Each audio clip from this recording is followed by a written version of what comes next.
Guys, we just got back from Flight Club. We're with my Uncle Phil. He is a celebrity photographer.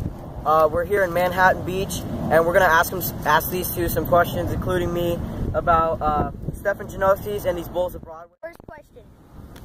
There's the Janoskis. Get a feel for them. What would you pay for these, and why would you pay for them that way? You know, I don't know. They look like probably like, you know, 50, 60 bucks for them. Okay, why would you pay for them?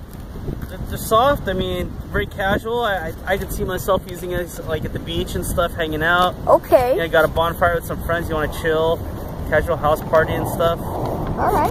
All right. They look like they're hand stitched by someone's grandma or something, like a quilt. Right. Okay. All right. So right now, I'm just gonna ask Carter the same exact question. What would you pay for these, and why would you pay for them?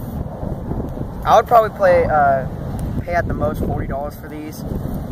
Like I said, my Stefan Janoski video, they don't really fit like my actual foot. They're made for someone who has a longer foot and a narrower foot, not like for someone who has a wide or like, you know, shorter based foot.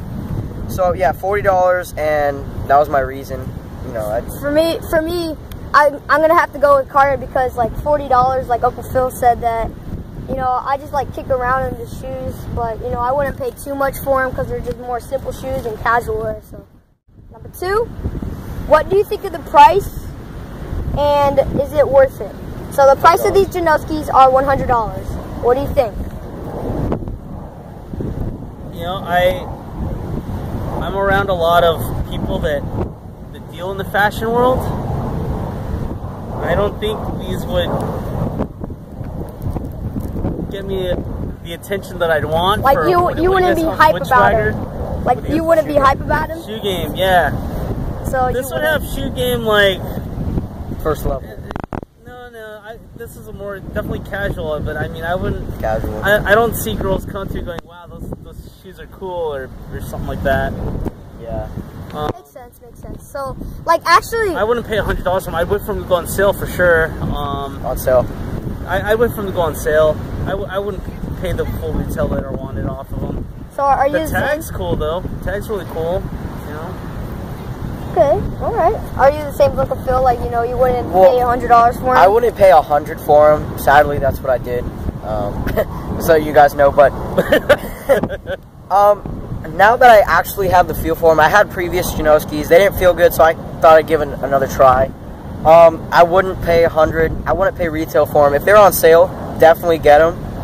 But bringing it back to my foot size and stuff, it's not really worth $100 to right? me. Yeah, it's not worth $100 for me. Well, I think for me, like Carter's got a pretty wide foot, and I think to me more Janoskis are like for narrow skate type of feel. So I don't know. Like I'm kind of with you guys about the $100 thing. I think the most I would pay for is about, I'd probably pay $60 for them. Yeah. But probably not $100. Maybe, I think for these. Like 40 bucks. Yeah, same with me and Uncle Phil, $40. Actually, I might pay 80 for these because it's all, you know, it looks like it's hand stitched and the shoes just unique. Do you think shoe game is important? Not all the time. I think if you try to shoe game it every day, I think it kind of diminishes the value of shoe game because you're shoe gaming it every day. Right. But I do shoe game it, like especially at the red carpet or a nice party. You know, you want some nice celebrities to come out. They notice the shoes, nice. Especially women. They notice the shoes. So yeah, shoe game can be important. But if it's like every day going to school, you know, the only person you got to impress is yourself. Right. You shouldn't have to care what anyone else thinks about your shoes. What matters is that you have shoes to wear, and that's it. Right. So do you think the whole, like, 10 pairs of shoes, do you think 10 pairs of shoes is ridiculous, or do you think that's just... Absolutely. I think the only people in life that should have 10 pairs of shoes are women. I don't... Men should have like 3 solid pairs. You have your sneakers, your everyday wear. Yeah, your basketball kicks. Just kicking around, you know, things like that. Get some high tops in there. Get your skate shoes, so that's like 3. And then every single day, you don't care what you're going to do. You're going to walk in the dirt, mud, whatever. I'd say an average of 4 pairs of shoes for, you know, you make them last. But you know, compared to a shoe now, compared to the 80s or the 90s, we liked to show that we That style. No, not that style, but we liked to show that we used our shoes. Right, yeah. It was in to put duct tape when our shoes had holes. Yeah, in. yeah, You didn't yeah, want to that's what buy my new dad shoes. You did wanted with to. I mean, I knew guys that would actually cut holes and cheat. Really? And they weren't even skaters, and that's what we call posers. So that's the thing. So, like, okay, I'm just going to ask you one Shoe game doesn't count if you're a poser. Shoe game counts if you got the swagger inside. Okay. In my opinion, you know, it is kind of important to represent, like, shoe game. You know, you just have your main pairs of shoes. I mean, I know it gets addictive where you want to keep buying and buying. Definitely. But you're going to end up broke. Like, you're going to end up with no money. So shoe game is good for, like, fashion, regular wear. But in real life, it gets you nowhere. It's just for what you have, and you'll end up not having a lot of money in the future because of all the shoes you buy. So I think for me, shoe game is really important.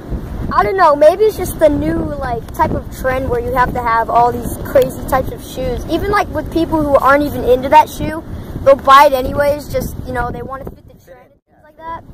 But I'm just gonna ask Uncle Phil a quick question. Is this a California shoe? Is this a shoe you would go down to the skate park? Have you ever experienced it? Because they are skate shoes, obviously.